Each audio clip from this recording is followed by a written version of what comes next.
യേശുമിശിഹായ്ക്ക് സ്തുതിയായിരിക്കട്ടെ. ആണ്ടുവട്ടം 4-ാം ഞായർ നമ്മളിന്ന് ധ്യാനിക്കുന്നത് മത്തായിയുടെ വിശുദ്ധ സുവിശേഷം 5-ാം അധ്യായം 1 മുതൽ 12 വരെയുള്ള വാക്യങ്ങളാണ്. സുവിശേഷ ഭാഗ്യങ്ങളെക്കുറിച്ചാണ് യേശുനാഥൻ സംസാരിക്കുന്നത്. യേശു ജനക്കൂട്ടത്തെ കണ്ടപ്പോൾ ഒരു മലയിലേക്ക് കയറി അവൻ ഇരുന്ന് ശിഷ്യന്മാരുടെ അടുത്തെത്തുമ്പോൾ അവരെ പഠിപ്പിക്കാൻ തുടങ്ങുകയാണ്.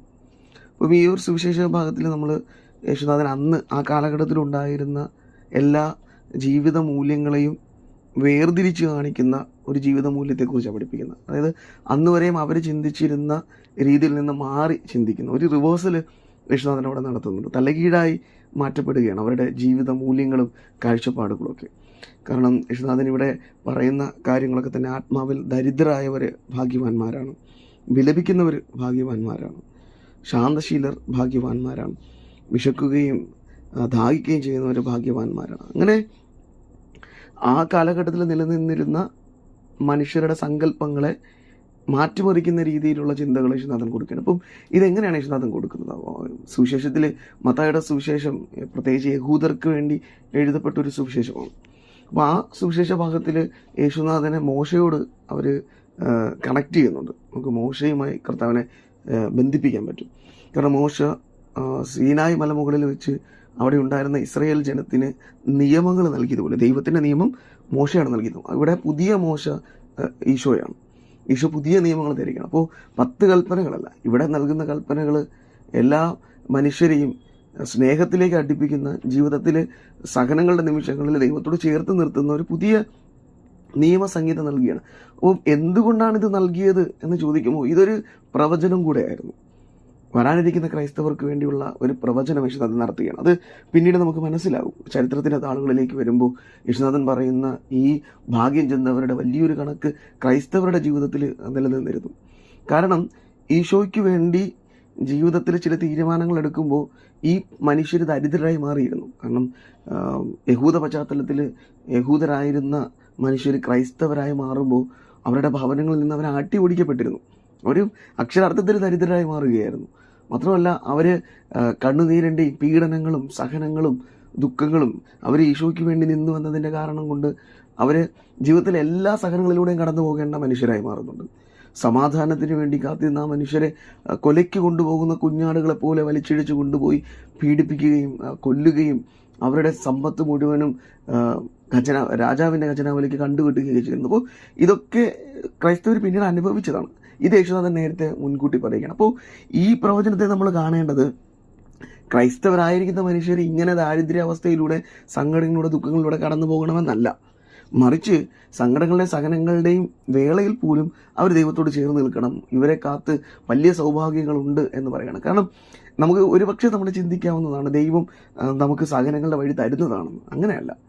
ചുറ്റും ഉണ്ടായിരുന്ന മനുഷ്യർ ഈ നല്ല മനുഷ്യരായ ക്രൈസ്തവരെ സഹനങ്ങളുടെ വഴിയിലേക്ക് തള്ളിയിടുകയായിരുന്നു. അപ്പം അങ്ങനെ വീണുപോയ മനുഷ്യർ ആ സഹനങ്ങളിൽ വീണു പോകാതെ ക്രിസ്തുവിൽ പിടിച്ചു നിൽക്കാൻ വേണ്ടിയാണ് അവിടുന്ന് ആദ്യമേ ഈ അഷ്ടസൗഭാഗ്യങ്ങൾ നമുക്ക് തന്നത്. കാരണം ഇത് കർത്താവ് നേരത്തെ പറഞ്ഞിരുന്ന കാര്യങ്ങളാണ്. ശിഷ്യന്മാർക്ക് ഇത് അറിയാം. അവർ സഹനങ്ങളിലൂടെ കടന്നു പോകുമ്പോൾ യേശുനാഥൻ കൊടുത്ത ഈ വാഗ്ദാനം, ഈ പ്രവചനം അവരുടെ മനസ്സിലുണ്ട്. എൻ്റെ യേശുനാഥൻ എന്നോട് പറഞ്ഞിട്ടുണ്ട്, നിങ്ങൾ പീഡിപ്പിക്കപ്പെടും, നിങ്ങൾ എൻ്റെ പേരിൽ അകാരണമായി പീഡിപ്പിക്കപ്പെടും, നിങ്ങൾ ദരിദ്രരായി മാറും, നിങ്ങൾ വിലപിക്കേണ്ടി വരും, നിങ്ങൾ ദുഃഖിക്കുകയും ദാഹിക്കുകയും നിങ്ങൾ വിശന്ന് വലയുകയൊക്കെ ചെയ്യും, പക്ഷേ നിങ്ങൾ സങ്കടപ്പെടരുത്. ഈ ഒരു ബലം ക്രൈസ്തവരെ മുന്നോട്ട് നയിച്ചിരുന്നു. അപ്പോൾ നമ്മുടെ ജീവിതത്തിലും ഈ സുവിശേഷം നൽകുന്നൊരു വലിയൊരു ബലം ഇതാണ്. നമ്മൾ എത്ര സഹനങ്ങളിലൂടെ ക്രിസ്തുവിന് വേണ്ടി സഹനങ്ങൾ ഏറ്റെടുക്കുമ്പോൾ നമ്മൾ ഭയപ്പെടരുത്, ഇതൊക്കെ ഉണ്ടാകുമെന്ന് നമ്മളോട് കൽപ്പിച്ചവൻ നമുക്ക് തുണை നിൽപ്പുണ്ട്. ഈ സഹനങ്ങൾ ഏറ്റെടുക്കുന്നത് വഴി നമ്മൾ ക്രിസ്തുവായി മാറുകയാണ്. ഇത് ക്രിസ്തുവായി മാറാനുള്ള ഒരു വഴി കൂടെയാണ്. കാരണം കുരിശിലേക്ക് നോക്കുമ്പോൾ ഈ പറയുന്ന എല്ലാ സൗഭാഗ്യങ്ങളും അനുഭവിച്ച യേശുനാഥനെ നമ്മൾ കാണുന്നുണ്ട്. അവനവിടെ ദരിദ്രനായാണ് കിടക്കുന്നത്, വസ്ത്രം പോലുമില്ലാതെ. അവൻ നഗ്നനാണ്, അവൻ ദാഹിച്ചും വിശന്നുമാണ്. അവൻ ഒരു തുള്ളി വെള്ളത്തിന് വേണ്ടി ദാഹിക്കുന്നുണ്ട് അവിടെ കുരിശിൽ. അവൻ എല്ലാവരോടും ക്ഷമിച്ച് കിടക്കുകയാണ്. അവൻ സമാധാനമാണ് കാക്ഷിക്കുന്നത്. അവൻ ദൈവത്തോട് പ്രാർത്ഥിക്കുന്നുണ്ട്, ഇവരെ ശിക്ഷിക്കരുത്. അപ്പം അഷ്ടസ്വഭാവങ്ങളിൽ പറയുന്ന എല്ലാ കാര്യങ്ങളും നമുക്ക് ഈശോയിൽ വളരെ വ്യക്തമായി കാണാൻ സാധിക്കുന്നു. അപ്പോൾ കുരിശിലെ ഈശോയുടെ ഒരു മറുരൂപമാണ് ഈ അഷ്ടസൗഭാഗ്യങ്ങൾ നമുക്ക് മുമ്പിലേക്ക് വെക്കുന്നത്. പക്ഷേ ഈ സൗഭാഗ്യങ്ങൾ നമുക്ക് പറഞ്ഞു തരുന്നൊരു കാര്യം കൂടെയുണ്ട്. ഇതൊക്കെ ഈ മനുഷ്യർക്ക്, ക്രൈസ്തവർക്ക്, അല്ലെങ്കിൽ ഈ പീഡനങ്ങൾ ഏൽക്കേണ്ട മനുഷ്യർക്ക് ഇത് ഏൽക്കേണ്ടി വന്നത് അവിടെ ചുറ്റും ഉണ്ടായിരുന്ന മനുഷ്യരുടെ മനസ്ഥിതി കൊണ്ടാണ്. യേശുനാഥൻ പോലും കുരിശിലേറേണ്ടി വന്നത് അവിടെ ഉണ്ടായിരുന്ന മനുഷ്യരുടെ സമ്പത്തിൻ്റെയും സ്ഥാനമാനങ്ങൾക്കും വേണ്ടിയുള്ള കൊതിയും ചതിയും ഒക്കെ കൊണ്ടാണ്. അപ്പോൾ ഇതുപോലെയാണ് ക്രൈസ്തവന് പീഡിപ്പിക്കപ്പെട്ടിരുന്നത്. അന്ന് അകാരണമായി, യേശുനാഥൻ ഇവിടെ പറയുന്നുണ്ട്, എൻ്റെ പേരിൽ നിങ്ങൾ അകാരണമായി പീഡിപ്പിക്കപ്പെടും. അങ്ങനെ പീഡിപ്പിക്കപ്പെട്ടത് ആ നല്ല മനുഷ്യരെ കൊലയ്ക്ക് കൊടുക്കാൻ ചില മനുഷ്യർ തീരുമാനിച്ചു. നമ്മുടെ ചുറ്റിലും ഇതുപോലെ ചില മനുഷ്യരൊക്കെ ഉണ്ട്, അകാരണമായി മനുഷ്യരെ പീഡിപ്പിക്കുന്ന മനുഷ്യർ. പക്ഷേ ഈ അകാരണമായി പീഡനമേൽക്കുമ്പോൾ നമ്മൾ ഈശോയായി മാറുന്നുണ്ട്. പക്ഷെ പീഡിപ്പിക്കുന്ന മനുഷ്യർ ആരായി മാറുകയാണ്? അവർ യൂദാസിനെ പോലെ ഈശോയെ ഒറ്റുകൊടുക്കുന്ന മനുഷ്യർ. അവരെ കാത്തിരിക്കുന്നത് വലിയ ശാപങ്ങളും അവരുടെ ജീവിതത്തിൻ്റെ ദൈവത്തെ നഷ്ടപ്പെടുന്ന അവസ്ഥയൊക്കെയാണ്. ഈ ഈശോയെ തള്ളിപ്പറഞ്ഞ യൂദാസിന് സംഭവിച്ചതാണ് അവരുടെ ജീവിതത്തിൽ സംഭവിക്കുന്നത്.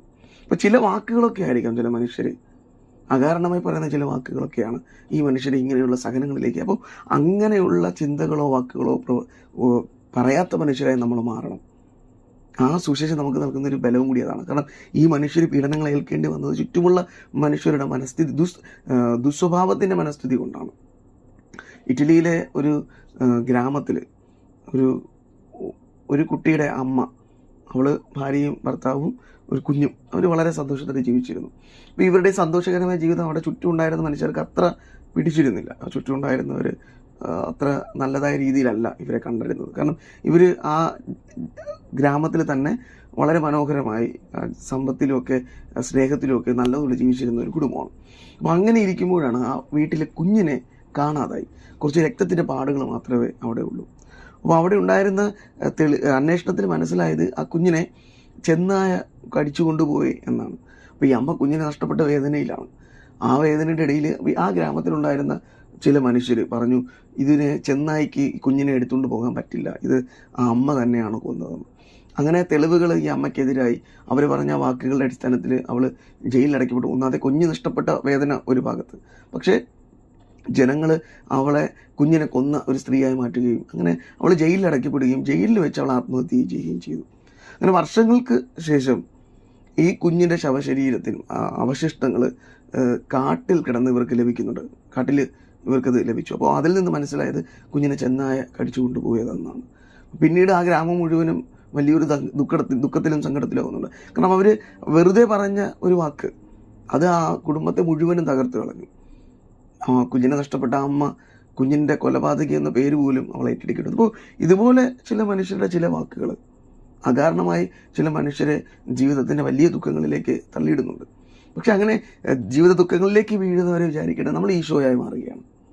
ഇതാ സൗഭാഗ്യങ്ങളിലേക്ക് പോവുകയാണ്, നമ്മൾ ദൈവത്തിൻ്റെ മക്കളായി മാറുകയാണ്, ദൈവരാജ്യം നമുക്ക് സ്വന്തമാവുകയാണ്. പക്ഷേ ഈ മനുഷ്യരെ ദുഃഖത്തിലേക്ക് തള്ളിയിടുന്ന മനുഷ്യരെ ചിന്തിക്കേണ്ടത് നിങ്ങൾ യൂദാസിനെ പോലെ ജീവിതം നാശത്തിലേക്ക് പോകുന്ന ആളുകളായി മാറുകയെന്നാണ്. അപ്പോൾ ഈ വചനം ധ്യാനിക്കുമ്പോൾ ഈശോയോട് നമുക്ക് പ്രാർത്ഥിക്കാം, എനിക്ക് ചുറ്റുമുള്ള മനുഷ്യരെ നന്മയിലേക്കും സന്തോഷത്തിലുമൊക്കെ കടത്തിവിടുന്ന മനുഷ്യരാകാനുള്ള കൃപ എനിക്ക് നൽകണമേ എന്ന്. ഈശോ അതിൽ നമ്മെ സഹായിക്കട്ടെ. ആമേൻ.